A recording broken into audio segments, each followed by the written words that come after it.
مسلمانوں کو تو بیسیکلی جو ہماری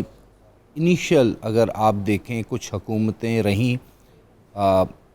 ظاہر سی بات ہے جو کیلیفٹ کا پیریڈ 30 ایئرز ہے جی اس کے اوپر تو کوئی کوشچن نہیں ہے، جی بٹ اس کے بعد کچھ ملوکیتیں بھی رہیں، کچھ بادشاہتیں بھی رہیں اور کچھ ایسی حکومتیں بھی رہیں جہاں پر اسلامی جو حکمران تھے وہ کہیں نہ کہیں ڈکٹیٹوریل بھی رہے، لیکن ایک چیز کا خاص خیال رکھا گیا کہ اسلامی ریاست کے اندر جو غیر مسلم ہوں گے ان کا جو سٹیٹس ہے، ان کی جو کیئر ہے، جس طرح non Muslim citizen of an Islamic state is called ذمی، جی اور اس کے کچھ ریکوائرڈ اس کے اوپر بھی ذمہ داریاں ہیں اور ریاست کے اوپر بھی ذمہ داریاں ہیں۔ اسی طرح لیٹر آن جب جس طرح ابھی پینلسٹ نے اس کو ایکسپینڈ کیا اس ڈسکشن کو، کہ جب ہم نے کسی پر ڈیفینسو آفینس بھی کیا ہے، اپنے بچاؤ کے لیے بھی اگر حملہ کیا ہے تو ہم نے کوشش یہ کی ہے کہ وہاں پر ہم کمبیٹنٹ ٹو کمبیٹنٹ ہی فائٹ کو لے کر کے جائیں۔ کمبیٹنٹ کہتے ہیں جس نے کوئی ویپن لیا ہو، فوجی یونیفارم پہنا ہو یا وہ حملہ کرنے کے لیے تیار ہو، اور عورتیں، بچے، بوڑھے، ان کو ہم نے کوشش کی کہ بچایا جائے۔ اگر آپ فرسٹ ورلڈ وار اور سیکنڈ ورلڈ وار کے سٹیٹسٹکس دیکھیں گے جی تو ایسٹرن ویسٹرن یورپ میں، ایون افریقہ کے اندر بھی، جاپان کے اندر بھی، اور چائنا کا کچھ ریجن ہے اس کو منچوریا کہتے تھے، وہاں پر بھی، جرمنی کے اندر بھی بدترین قسم کی انٹرنیشنل وار جو لاز ہیں ان کی خلاف ورزی کی گئی۔ اچھا، اسلامی تاریخ میں آپ کو ایسا کچھ بھی نہیں ملتا۔ تو اسلام نے چاہے امن ہو، چاہے اس ٹیریٹری کے اپنے شہری ہوں، چاہے آپ کے مخالفین ہوں جن سے آپ جنگیں کریں گے، کافی حد تک احتیاط کی ہے، اررسپیکٹو آف دا فیکٹ کہ وہ تمام حکومتیں ہم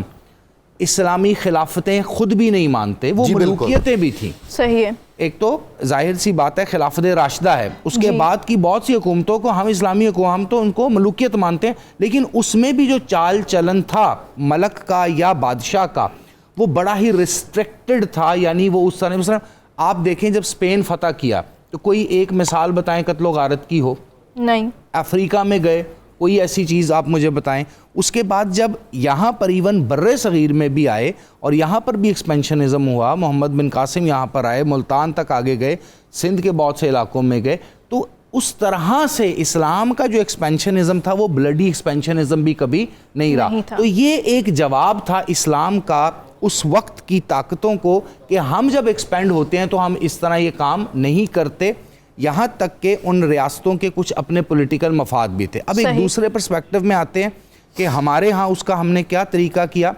تو بر صغیر کے اندر اگر آپ دیکھیں گے نا تو جتنا بھی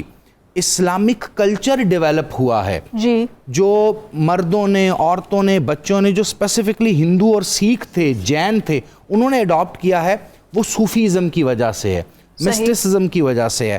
وہ جو اسلام کا ایک ایسا پرسپیکٹو جس میں آپ نے اپنے من کو مارنا ہے، اپنے آپ کو تکلیف میں رکھنا ہے، احسار کرنا ہے، قربانی کرنا ہے، اس جذبے نے یہاں پر کروڑوں لوگوں کو مجبور کیا سائیکولوجیکلی کہ وہ اپنا مذہب چینج کریں، یعنی وہ خود فیصلہ کریں اور مسلمان ہوں۔ ایک یہ بہت بڑا آسپیکٹ تھا۔ اس کے علاوہ جو لاسٹ چیز میں کہنا چاہوں گا کہ اسلام کی اسلاموفوبیا کو کاؤنٹر کرنے کی کیا کنٹریبیوشن رہی، اسلام کو یا اسلامی مملکت میں یا مسلمان حکمرانوں بادشاہوں کو جب کبھی بھی موقع ملا، ایون آج کے دن بھی موقع ملے، تو یہ پیس ڈیل کے لیے جلدی تیار ہو جاتے ہیں، ضد بازی نہیں کرتے، قتل و غارت پہ بلیو نہیں کرتے، ٹوٹل اپنے اینمی کو ایلیمینیٹ کرنے کے حق میں نہیں، اور یہ میں کوئی اپنی طرف سے نہیں کہہ رہا، اس کے سٹیٹسٹکس اور ہسٹوریکل فیکٹ موجود ہیں۔ ایون آج بھی دیکھیں تو مسلمان لمبی جنگیں نہیں کرتے، دنیا کے پیس کی خاطر پاکستان نے 1 لاکھ سے زیادہ جانیں دی ہیں۔ ہم نیٹو الائی بھی نہیں تھے،